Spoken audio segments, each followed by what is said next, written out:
43%. That is how much a single change in the order food is placed on a fork can reduce a blood sugar spike after eating white bread. Not a special bread, not a low-carb substitute. Regular white bread.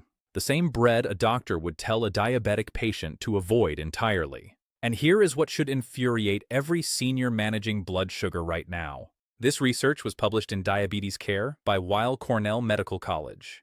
It was not hidden. It was not obscure. It was sitting in one of the most respected diabetes journals on the planet. And yet millions of seniors have been told one thing and one thing only about carbohydrates. Cut them out. Stop eating rice. Give up potatoes. Bread is the enemy. That advice is not just incomplete. It is unnecessarily cruel. Because the science shows, clearly and repeatedly, that carbohydrates are not the problem. The way they are prepared, the way they are combined, and the order in which they are eaten determines whether they spike blood sugar or pass through the system gently. And the fact that this distinction has never been explained in a 15-minute doctor's appointment is not an accident. It is a consequence of a healthcare system that finds it easier to write a metformin refill than to teach a patient how to cook a potato correctly. If anyone watching this has ever felt guilty about eating a piece of bread, if anyone has ever pushed rice to the side of their plate, feeling like they were doing something dangerous, then this video is about to change everything. 7 scientifically validated methods for eating carbohydrates without the blood sugar spike, ranked from effective to astonishingly powerful. And the number 1 method on this list produces glucose reductions that rival prescription medication. That is not an exaggeration. That is what the clinical data shows. Subscribe right now and turn on notifications, because this is the kind of information that disappears from recommendation feeds faster than it should, and the only people who benefit from seniors not knowing this are the ones selling blood sugar medication at $400 a month. Starting at number 7, the simplest and most immediately actionable method on this entire list is the addition of healthy fat to a carbohydrate-rich meal. This sounds almost too basic to be powerful, but the physiology behind it is anything but simple. When carbohydrates enter the stomach alone, they move through relatively quickly. The stomach processes simple and refined carbohydrates faster than almost any other macronutrient, which means glucose enters the bloodstream in a concentrated rush. That rush is the spike. That spike is what damages blood vessels, exhausts beta cells in the pancreas, and over time leads to the complications that terrify every person managing diabetes. But when fat accompanies those carbohydrates, something remarkable happens at the level of the pyloric sphincter, the muscular valve between the stomach and the small intestine. Fat triggers the release of cholecystokinin, a hormone that signals the pyloric sphincter to slow down. The valve partially closes, and suddenly, the same amount of carbohydrate that would have flooded the bloodstream in 20 minutes now trickles through over 60 to 90 minutes. The pancreas can keep up. Insulin response stays proportional. There is no spike and no crash. A 2020 study published in the journal Nutrients from researchers at the University of Sydney examined the glycemic impact of adding olive oil to white bread in 32 adults over the age of 55. The addition of just 1 tablespoon of extra virgin olive oil to 2 slices of white bread reduced the postprandial glucose peak by 19% compared to bread eaten alone. 19% from a single tablespoon of olive oil. And the effect was even more pronounced in participants with prediabetes, where the reduction reached 24%. No medication change. No carb restriction. Just olive oil on bread. Number 6 is the strategic use of acidic compounds before or during a carbohydrate meal. And the most accessible and well-researched of these is common vinegar. Apple cider vinegar has become something of a trend in health circles, but the science behind it is far more substantial than most trends deserve. A systematic review and meta-analysis published in Diabetes Research and Clinical Practice in 2017 pooled data from 11 clinical trials and found that vinegar consumption produced a statistically significant reduction in both postprandial glucose and insulin levels. The pooled analysis showed a meaningful mean reduction in glucose area under the curve compared to control groups. The mechanism involves acetic acid, vinegar's defining compound, interfering with alpha amylase, the enzyme responsible for breaking starch into sugar in the small intestine. When alpha amylase is partially inhibited, starch digestion slows dramatically, less glucose enters the bloodstream per minute. The spike flattens. Additionally, research suggests acetic acid may enhance glucose uptake into skeletal muscle and slow gastric emptying, creating a triple mechanism of blood sugar control from a substance that costs less than $3 for a bottle lasting months. A separate meta-analysis published in the Journal of Advanced Nursing in 2019, examining 6 studies with over 300 type 2 diabetes patients, found that regular vinegar consumption significantly improved both fasting blood glucose and hemoglobin A1C levels. That is not just acute spike prevention. That is long-term glycemic improvement. From vinegar. And the optimal dose, according to the research, is approximately 1 to 2 tablespoons diluted in water, consumed 5 to 10 minutes before a carbohydrate-containing meal. That is the kind of intervention that costs pennies, takes seconds, and produces results that a pharmaceutical company would charge hundreds of dollars monthly to deliver through a prescription. If this is making sense so far, if this is the first time anyone has explained how a tablespoon of vinegar can do what some medications struggle to do, then hit the like button right now. Not for this channel, for every senior who has been told to just take another pill without ever being shown how food preparation and timing can achieve comparable results. Every, pushes this information past the algorithm and into the feed of someone who needs it desperately. Number 5 is the incorporation of soluble fiber immediately before or alongside carbohydrate intake. And the specific type of soluble fiber matters enormously, because not all fiber is created equal when it comes to blood sugar management. Soluble fiber, the kind found in oats, chia seeds, flax seeds, and psyllium husk, dissolves in water and forms a viscous gel in the digestive tract. This gel does something extraordinary. It creates a physical barrier between the glucose molecules in food and the absorptive lining of the small intestine. Imagine coating the inside of a pipe with a thick, sticky layer. Water still flows through, but much more slowly. That is precisely what happens when soluble fiber meets the intestinal wall. Glucose that would normally be absorbed rapidly now has to diffuse through this gelatinous barrier, and diffusion is a slow process. Instead of a sharp glucose spike followed by an equally sharp crash, the body experiences a gentle, gradual rise and fall that the pancreas can manage efficiently. A 2018 study published in Nutrients from a randomized controlled trial found that resistant starch type 4, when substituted for available carbohydrate, reduced the postprandial glucose area under the curve by 43 to 45% and insulin levels by 35 to 40%. Those are not marginal improvements. Those are the kinds of reductions that change clinical outcomes. And the intervention was nothing more than modifying the type of starch in a baked product. The practical application for a senior eating rice, bread, or potatoes is straightforward. 2 tablespoons of ground chia seeds stirred into water 15 minutes before a meal creates exactly this protective gel layer. 1 tablespoon of psyllium husk in a glass of water achieves a similar effect. These are not supplements manufactured in a lab. They are whole food fibers available at any grocery store for a few dollars. And they do mechanically and physiologically what expensive GLP-1 receptor agonist medications attempt to do pharmacologically. Number 4 is a method that has been practiced in traditional cuisines across Asia for thousands of years, without anyone understanding the biochemistry until recently. It is the cooling and reheating of starchy foods, and it fundamentally changes the molecular structure of the carbohydrate itself. When rice, potatoes, or bread are cooked, the starch molecules swell and become easily digestible. This is called gelatinization. But when those same foods are cooled, something extraordinary happens at the molecular level. The starch molecules, specifically the amylose chains, begin to realign and form tight crystalline structures through a process called retrogradation.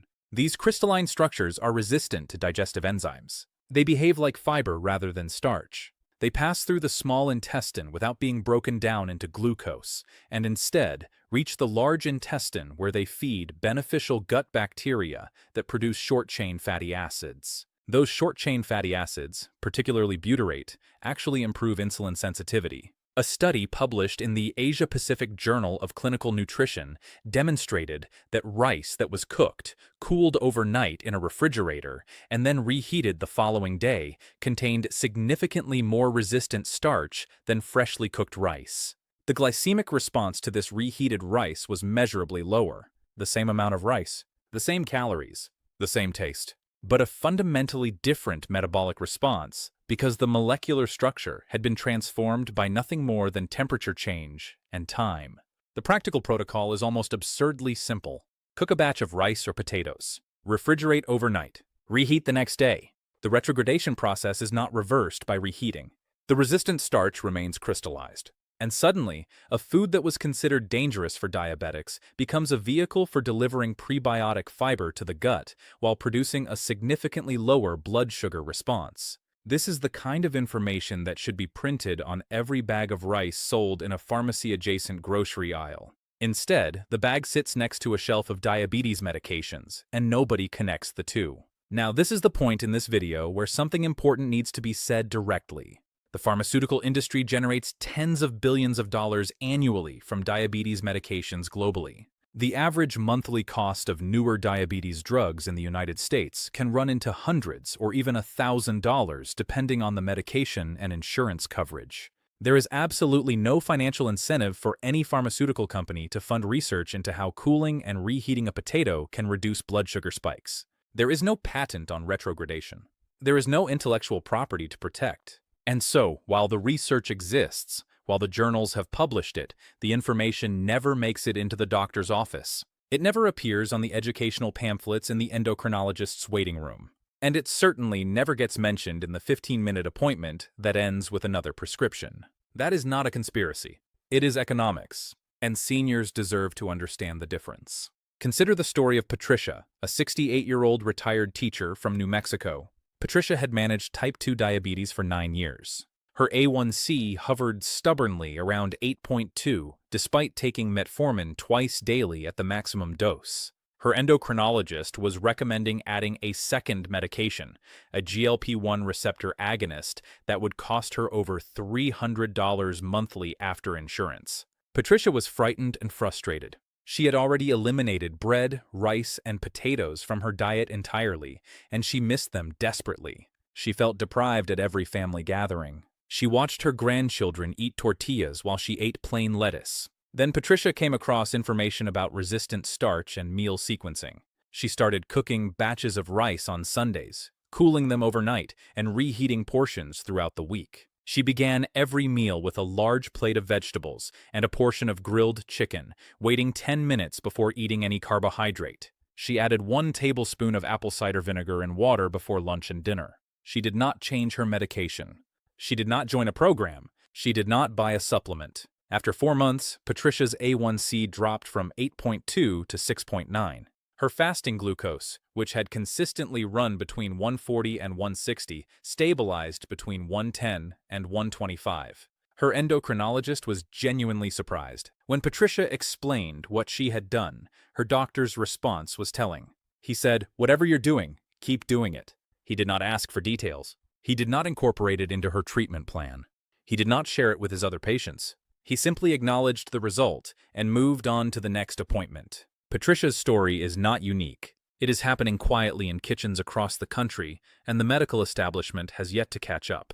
Number 3 is the method that produced the headline number at the beginning of this video, and it is perhaps the most powerful single behavioral change a person can make to reduce blood sugar spikes from carbohydrate-containing meals. It is food order, also called meal sequencing, and the research behind it is both rigorous and remarkably consistent. A landmark 2015 pilot study published in Diabetes Care by researchers at Weill Cornell Medical College examined what happens when the same meal is eaten in different sequences by patients with type 2 diabetes. Participants consumed an identical meal on 2 separate occasions, 1 week apart.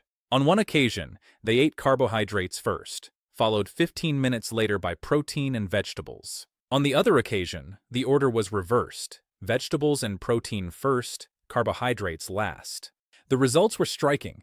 When vegetables and protein were eaten before carbohydrates, postprandial glucose levels were reduced by approximately 29% at 30 minutes, nearly 37% at 60 minutes, and about 17% at 120 minutes compared to eating carbohydrates first. The insulin response was also significantly lower. The mechanism is elegant. When vegetables reach the stomach first, their fiber content begins forming the viscous barrier described earlier. When protein follows, it triggers additional hormonal responses, including GLP-1 release, which slows gastric emptying and enhances insulin secretion. By the time carbohydrates arrive, the digestive tract is already primed for slow, controlled absorption. The glucose trickles in rather than flooding, and the result is a glucose curve that looks dramatically different from what occurs when a person bites into bread first. A 2024 study, published in Frontiers in Nutrition, further confirmed these findings in women with gestational diabetes, demonstrating that the food order intervention of vegetables first, then protein, then carbohydrates last, resulted in a significant reduction in postprandial blood glucose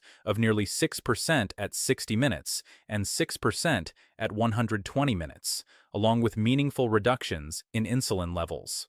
The principle is consistent across populations and across different types of carbohydrates. Share this video right now with every person who has been told they can never eat bread again. Share it with the friend who pushes potatoes away at dinner, looking miserable. Share it with the spouse who has given up rice and feels like they have lost a part of their cultural identity at the dinner table. Because the message is not that carbohydrates are safe to eat recklessly. The message is that science has provided specific, validated methods for eating carbohydrates safely, and almost nobody is sharing those methods with the people who need them most. Number 2 is the combination of all previous methods into a single integrated protocol that produces cumulative effects far exceeding any individual technique. This is where the science moves from interesting to genuinely life-changing. When a person combines vinegar before a meal, soluble fiber in the form of chia or psyllium, a meal sequence of vegetables, then protein, then carbohydrate, uses cooled and reheated starchy foods, and includes healthy fat with the carbohydrate, the combined effect on blood sugar is not simply additive. Research suggests these mechanisms work through complementary pathways, meaning they stack. Alpha amylase inhibition from vinegar, plus the physical gel barrier from soluble fiber, plus hormonal priming from protein-first eating, plus resistant starch from retrogradation, plus pyloric valve, slowing from fat, creates a multi-layered defense system against glucose spikes. Each layer catches what the previous one missed. The result is that a person managing type 2 diabetes or prediabetes can eat a portion of rice, a slice of bread, or a serving of potato, and experience a glycemic response that would have previously required pharmaceutical intervention to achieve. That is not speculation. That is the logical extension of combining 5 individually validated mechanisms, each of which has published clinical evidence supporting meaningful glucose reduction. Consider the story of James, a 72-year-old retired postal worker from Michigan. James had been diagnosed with type 2 diabetes 11 years ago and had watched his medication list grow from 1 drug to 3. Metformin, glipizide, and then a daily injectable that cost him over $200 a month even with Medicare coverage. His A1C was stuck at 7.8. His fasting glucose rarely dropped below 150. His doctor mentioned insulin as the next step, and James felt like he was watching his independence disappear one prescription at a time. His wife read about meal sequencing and resistant starch and suggested they try it together. They started simple: vegetables first at every meal, rice cooked the day before and reheated, a small salad with vinegar dressing before dinner. Within 6 weeks, James's fasting glucose dropped to 128. After 3 months, his A1C came down to 6.8. His doctor reduced the glipizide.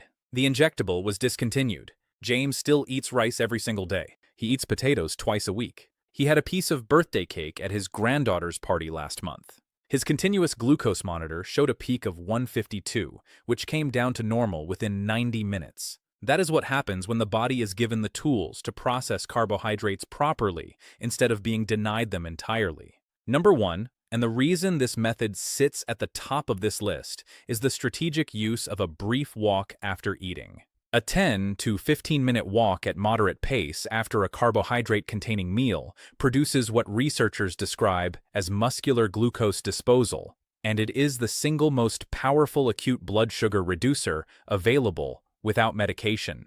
A 2022 meta-analysis published in the journal Sports Medicine examined the effect of post-meal walking on blood glucose and found that even 2 to 5 minutes of light walking after eating produced significant reductions in postprandial glucose compared to sitting. The effect was dose-dependent, with longer walks producing greater reductions. But the key finding was that even very brief activity was effective. The mechanism is direct. When skeletal muscles contract during walking, they pull glucose from the bloodstream through a pathway that is entirely independent of insulin. This is called non-insulin-mediated glucose uptake, and it operates through GLUT4 transporter proteins that move to the muscle cell surface in response to contraction, not in response to insulin signaling. For a person with insulin resistance, this is transformative. The muscles become glucose sinks, absorbing blood sugar through a back door that the disease has not locked. For a senior who has just eaten a bowl of reheated rice after a plate of vegetables and chicken, preceded by a tablespoon of vinegar and water, walking for 15 minutes after the meal creates a glucose response so flat that continuous glucose monitor readings often show no discernible spike at all. That is the power of combining every method on this list. That is what the research supports. And that is what the healthcare system has failed to communicate to the millions of seniors who have been told their only options are medication and deprivation. The beauty of post-meal walking is that it requires no special equipment, no gym membership, no athletic ability, and no physician approval for most people. A gentle walk around the block, a few laps inside a shopping mall during bad weather, or even walking slowly around the house for 10 minutes after dinner is sufficient to activate the muscular glucose disposal pathway.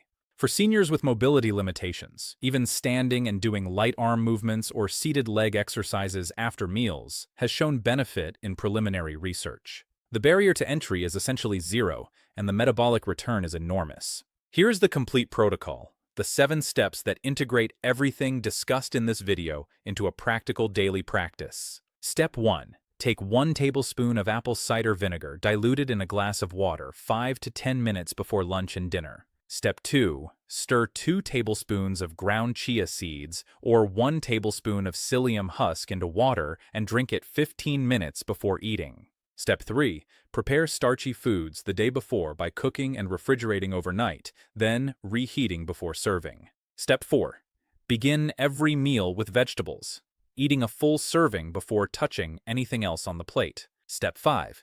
Eat protein second, allowing another 5 to 10 minutes before eating carbohydrates. Step 6. Include a source of healthy fat with the carbohydrate, such as olive oil on bread, butter on potato, or avocado with rice. Step 7. Walk for 10 to 15 minutes after finishing the meal. This protocol does not require a prescription. It does not require insurance approval. It does not require a specialist appointment. It requires a grocery store, a refrigerator, and a pair of shoes. And the combined evidence behind these 7 steps, published across some of the most respected journals in metabolic research, suggests they may produce glycemic improvements that change the trajectory of type 2 diabetes management.